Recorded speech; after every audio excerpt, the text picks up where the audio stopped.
હું Rameshbhai Babulal ખાણીયા, Gujarat high court advocate રહે કેશોદ, મારી પાસે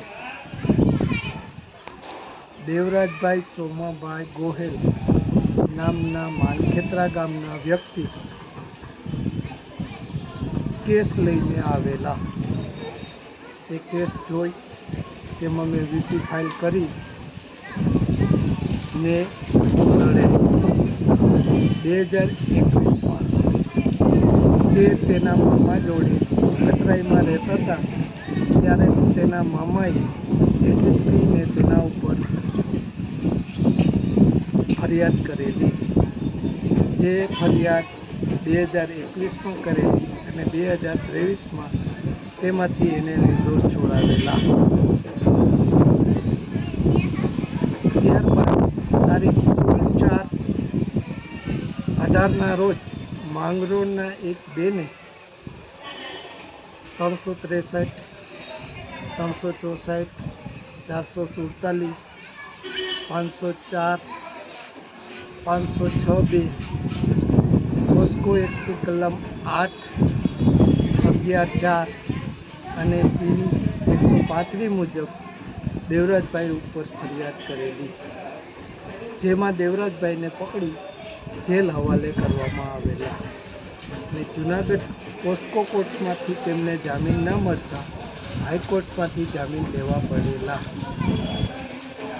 ત્યારબાદ કેશોદમાં પોસ્કો કેસ આવતા ને આ મૂળ ફરિયાદ માંગરોળની હોય જેથી કેસ કેશોદ કોર્ટમાં ટ્રાન્સફર થઈ ગયેલો અને તેનો નંબર પોસ્કો કેસ નંબર 5/2022 પડેલો.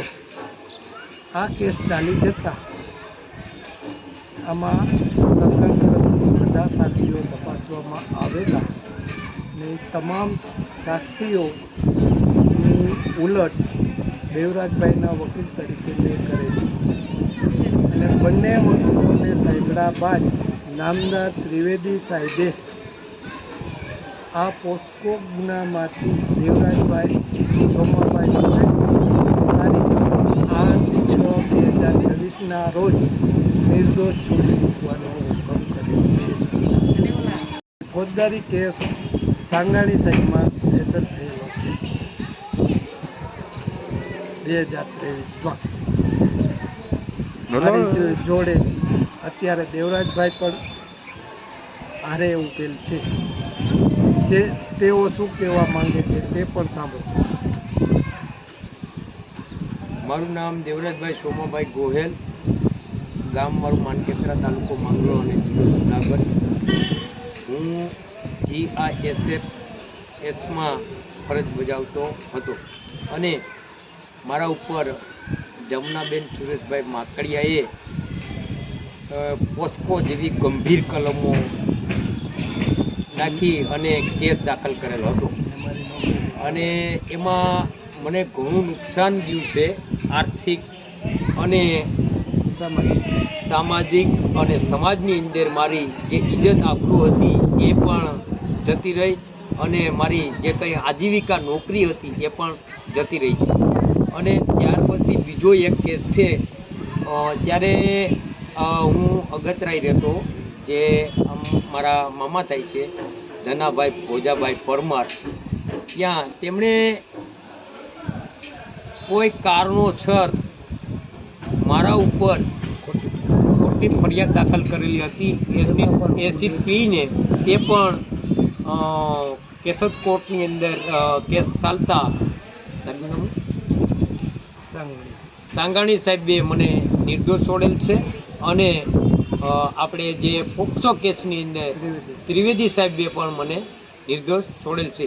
એમાં અહેમ ભૂમિકા જે છે અમારા એડવોકેટ સાહેબ શ્રીની, રમેશભાઈ ખાણીયા સાહેબની, કે જેમણે પોતાએ જે કેસની જે લડત કરી છે તે અહમ ભૂમિકા અને સરાહનીય ભૂમિકા વગર પૈસે લડ્યા છે. અને કારણ છે કે મારા પરિવારના જે તે સમય પૂંચ્યા છે અને આ જે કંઈ મારી પાસે મૂડી હતી એ તો તે અગાઉ જ પૂરી થઈ ગયેલી હતી અને હાવ હું નિરાધાર અને મારી પાસે પૈસા ન હોય. હાલ હું મજૂરી કરી અને મારું ગુજારણ ચલાવું છું અને પરિવારમાં હું એકલો